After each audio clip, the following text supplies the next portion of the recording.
நண்பர்களே 2019 ஐபிஎல் சீசனில் வந்து தோல்வியே கண்டிராமல் 3 போட்டியை வந்து சூப்பராக ஜெயிச்சு அசத்திட்டு வந்து சென்னை சூப்பர் கிங்ஸ் அணியோட வெற்றிக்கு வந்து முட்டுக்கட்டை போட்ட அணி வந்து மும்பை இந்தியன்ஸ் அணி தான். இந்த போட்டி வந்து மும்பை ஆடுகளத்தில் வந்து நடந்துச்சு. அதே நேரம் பார்த்தீங்க அப்படின்னா சிஎஸ்கே ரசிகர்கள் எல்லாருமே இன்னொரு போட்டி வந்து சென்னையில் நடக்கும், கண்டிப்பாக அதில் வந்து சிஎஸ்கே மும்பையை வந்து வீழ்த்துவாங்க அப்படின்னு ரசிகர்கள் எல்லாம் அவங்களுடைய கருத்துக்களை வந்து தெரிவிச்சிட்டு இருக்காங்க. ஏன்னா வந்து வீரர்களுக்குள்ள ஆரோக்கியமான போட்டி இருந்தாலுமே கூட ரசிகர்கள் மத்தியில் பார்த்தீங்க அப்படின்னா இது வந்து ஒரு கௌரவ பிரச்சனையாகவே வந்து உருவெடுத்துட்டு இருக்கு. மும்பை ஜெயிக்கிறதா இல்லை சென்னை ஜெயிக்கிறதா அப்படிங்கிற போட்டி வந்து இன்னும் வந்து தொடர்ந்த வண்ணம் தான் வந்து இருந்துட்டு இருக்கு.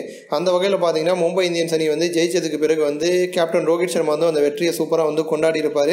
அதே மாதிரி வந்து மும்பை இந்தியன்ஸ் அணியுடைய உரிமையாளரான நீட்டா அம்பானி பார்த்தீங்க அப்படின்னா அவங்களும் வந்து வெற்றி ஆடுகளத்தில் ரொம்ப சூப்பராக வந்து செலிப்ரேட் பண்ணியிருப்பாங்க. வெற்றியை வந்து செலிப்ரேட் பண்ண பிறகு வந்து நீட்டா அம்பானி வந்து ஒரு சில விஷயங்கள் வந்து சிஎஸ்கே பற்றி மும்பையை பற்றி வந்து பேசியிருக்காங்க.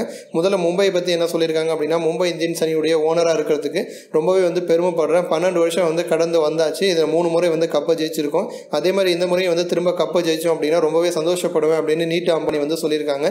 சிஎஸ்கேவை பற்றி என்ன சொல்லியிருக்காங்க அப்படின்னா, நான் வந்து இந்த ஐபிஎல் 8 அணிகளில் வந்து அதிகம் மதிக்கக்கூடிய ஒரு கேப்டன் வந்து தோனி தான். ரோஹிட்டையும் தாண்டி தோனியை வந்து எனக்கு ரொம்பவே வந்து பிடிக்கும். நான் அதிகமாக தோனி மேலே வந்து மரியாதை வச்சுருக்கேன். எப்போதுமே வந்து சிஎஸ்கே மும்பை போட்டி அப்படின்னா ஆரவாரம் வந்து ரொம்ப அதிகமாகவே இருக்கும். சென்னை சூப்பர் கிங்ஸ் அணி வந்து பலம் வாய்ந்த ஒரு அணி. அந்த அணிக்கு எதிராக வந்து நாங்கள் ஜெயிக்கிறோம் தோக்குறோம் அப்படிங்கிறதையும் தாண்டி தல தோனி மற்றும் சிஎஸ்கேவை எதிர்த்து விளையாடுறதே வந்து ஒரு பெருமையான ஒரு விஷயம் அப்படின்னு வந்து நீட்டா அம்பானி வந்து ரொம்ப பெருமையாக வந்து பேசியிருக்காங்க. மும்பை இந்தியன்ஸ் அணியுடைய உரிமையாளராக இருந்தாலுமே கூட நான் அதிகமாக வந்து தோனி மேலே தான் மரியாதை வச்சிருக்கேன், நான் அதிகம் மதிக்கக்கூடிய கேப்டன் வந்து தோனி தான் அப்படின்னு சொன்ன விஷயம் வந்து தோனி ரசிகர்களுக்கு வந்து பெரிய ஒரு சந்தோஷத்தை வந்து கொடுத்துருக்கு.